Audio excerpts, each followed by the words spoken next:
thinking, which is dangerous, I'll admit it, but since our live hand puppet Ramona is currently making her film debut, it got me thinking about the techniques that I did for her that I didn't show you on camera. And we've got Betsy here, who, I'll be honest, I've heavily neglected, and we haven't focused on her as much, and she needs to get finished. So what better way to do that than with today's episode? We are going to be making her a neck sleeve. I've already cut her legs off and we're going to be making her into a live arm puppet. Great for screens, great for TV. If you're making a puppet for a film that's going to be on the screen, stick around and find out how you can make a neck sleeve. Let's get started.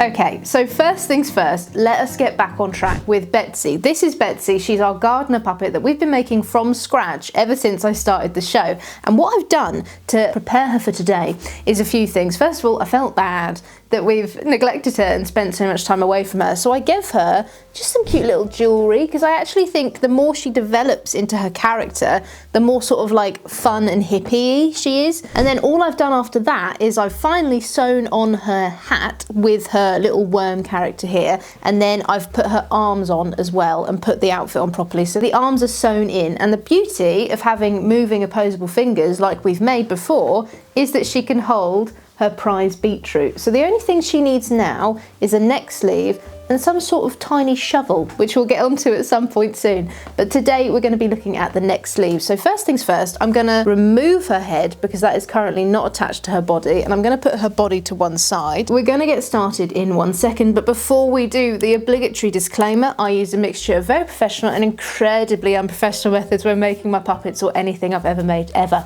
If you see something here today that works for you, that's fantastic, but if you see something that you just can't stand, that's absolutely fine. This is just how I make mine. So with that said, we're going to get started. Now, I've got her head here, and you can see that her neck sleeve isn't really long enough to go through her body and then out the other side so that we can operate her in this sort of fashion. Typically, hand puppets are meant to be on screen, and the idea is that you build half of their body so that the puppeteer can raise them up into the actual shot. So what we need to do is create a sort of sleeve for our arm to go into, and we need to bring it out the other side and make sure that it can fit in the body and then make it look nice and neat. Out of my feet, arms and other limbs folder, I'm going to get my original neck pattern that I used for Betsy's actual neck. And the other component to this is some just really cheap black fleece. It doesn't have to be anything special or fancy. This is polar fleece from Amazon, covered in my hair. You don't even have to use fleece if you don't want to. It's just the idea is if it's black, it kind of fades away into the background so that when it's on screen, it kind of becomes a little bit invisible. But if you wanted to have something that was a different colour or a different fabric, that's completely up to you. No matter what fabric you use, there'll be a section that stretches, but it doesn't really stretch down. So we want to make sure that our neck is going along with the stretch, bringing that lovely stretch out so that if somebody's operating your puppet that has a slightly bigger hand than you, we can accommodate for that and it will bend to their will,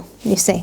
Now I'm going to use a few things from this because obviously it's not the desired shape that we want, but it is the width of our actual neck. So what I'm going to do to create this is I'm going to use the long bit of my pattern here and then this bit here, and then just double that up so we've kind of got an elongated version of the neck. I'm going to completely ignore this little wobbly bit here because I want to get as much length as possible, and we're going to make a rectangle that's the same width. If they're slightly bigger and it blanches out a little bit, that's desired. So what we want to do is as we draw it, just angle it a little bit, and you can see, I mean, it's a bit difficult because when you use black fabric it's really hard to draw out your shape and see it. Hopefully you can see with my Sharpie, but I've used the long part of my pattern on both sides to create this rectangle shape. I'm going to kind of replicate that on the other side, but I'm going to bring this turning sort of this way, draw out that long line that we really want and the bottom line as well, and I'm just going to do a little dip here so that I know where I've been. I'm just going to connect these two shapes together with a lovely little line like so, and now I'm going to cut it out. Very simple, very easy. These are her little legs that I chopped off earlier just to make her bottom clean. I could have said that so much better.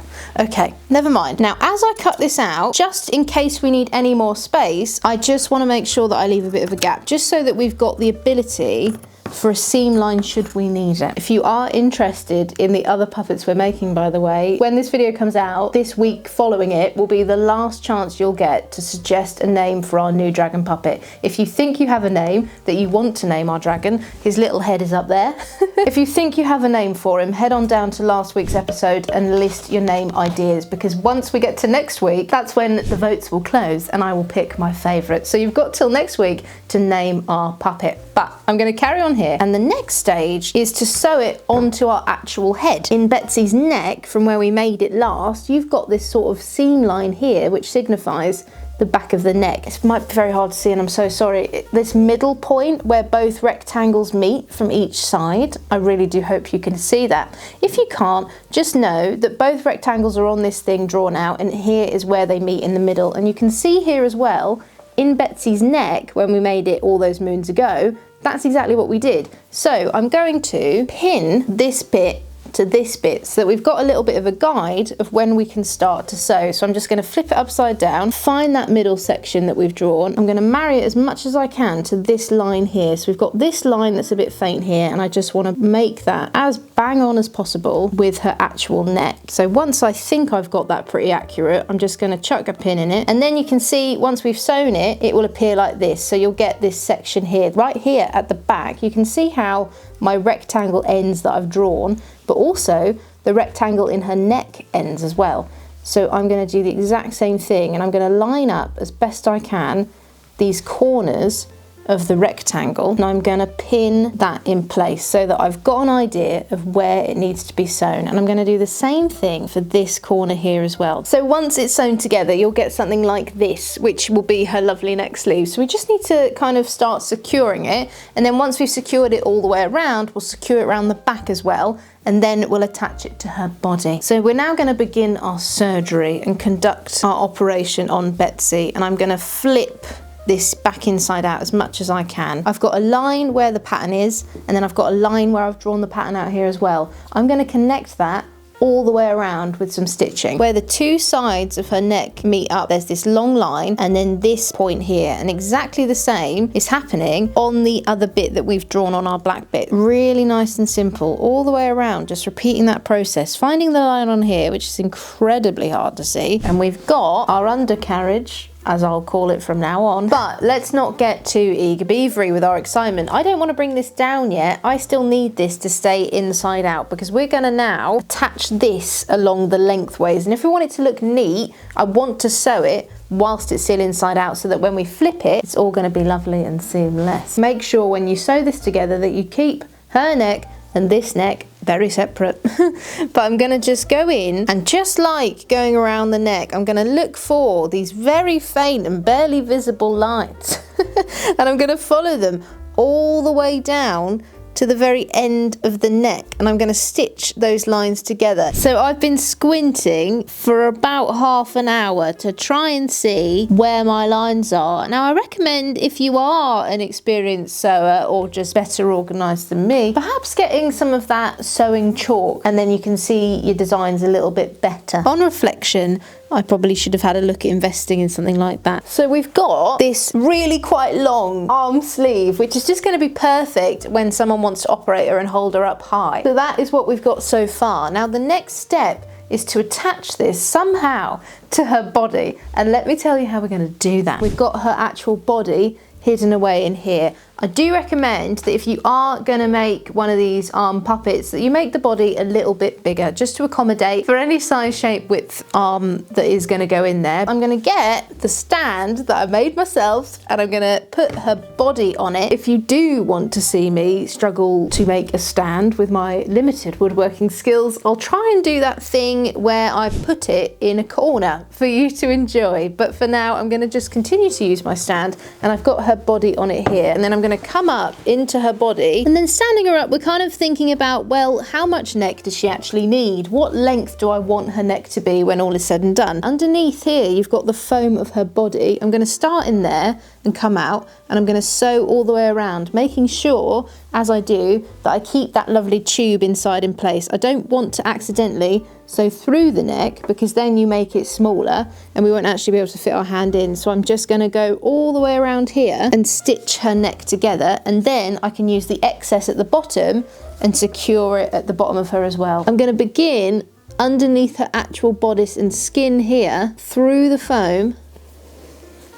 So we hide that beginning knot, make sure that her skin is folded over. I'm just bringing that neck out, push it across and bring it out the other side. Pull it as tight as you can, and you can see how we can barely see that. So I'm going to rinse and repeat that. So I'm going to come underneath the skin once again through the bodice here, out the other side, pull it, pull it, pull it, and then on the neck I'm just going to pinch it, making sure I don't have the back bit as well, bringing that needle through. Do you see how that works really nicely there? So we're going to go all the way around her neck, the front and the back. That's her neck secured, so we've got that all sewn together. We're just going to do her base now. Now it's going to be a little bit fiddly just because I've decided to give her loads of layers and outfit to wear. This is her body and this is the neck thing that we've made, and to make sure that it's kind of secure and stays in the right place, I'm going to sew all of this together, all this around the edge. So I think what I'm going to do is I'm going to tuck the end of my denim tracksuit thing that she's wearing underneath into her actual bodice, and then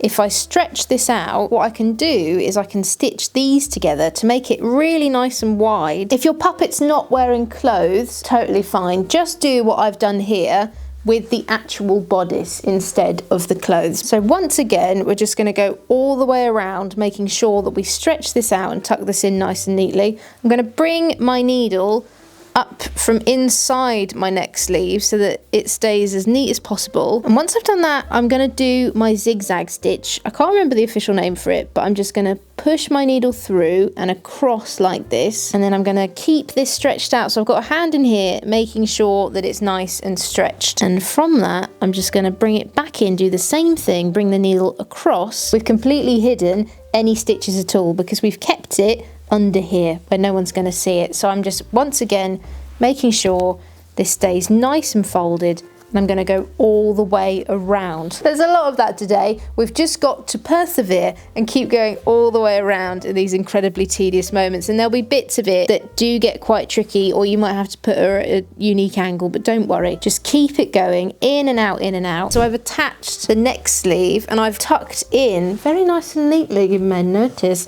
I've tucked in her little dungarees, and you can't even see where the connection is, which is really good. That means that Betsy has a functioning neck attached to a functioning body. And there we have it. This is Betsy so far. You can operate and show her all the way up high on a TV set if you were thinking of making a puppet for the screen. This is a great way to have it operated. With Dr. Cecil, I put his neck hole at the back of him, and that's fine, but it means that the operator will have to be behind him. If you want the operator out of the way, this is a perfect thing to do. She's holding a little beetroot. I think the only thing that I need to do to Betsy now is give her a little shovel or a trowel or some other piece of gardening equipment so that we're under no pretense that this lady enjoys the garden.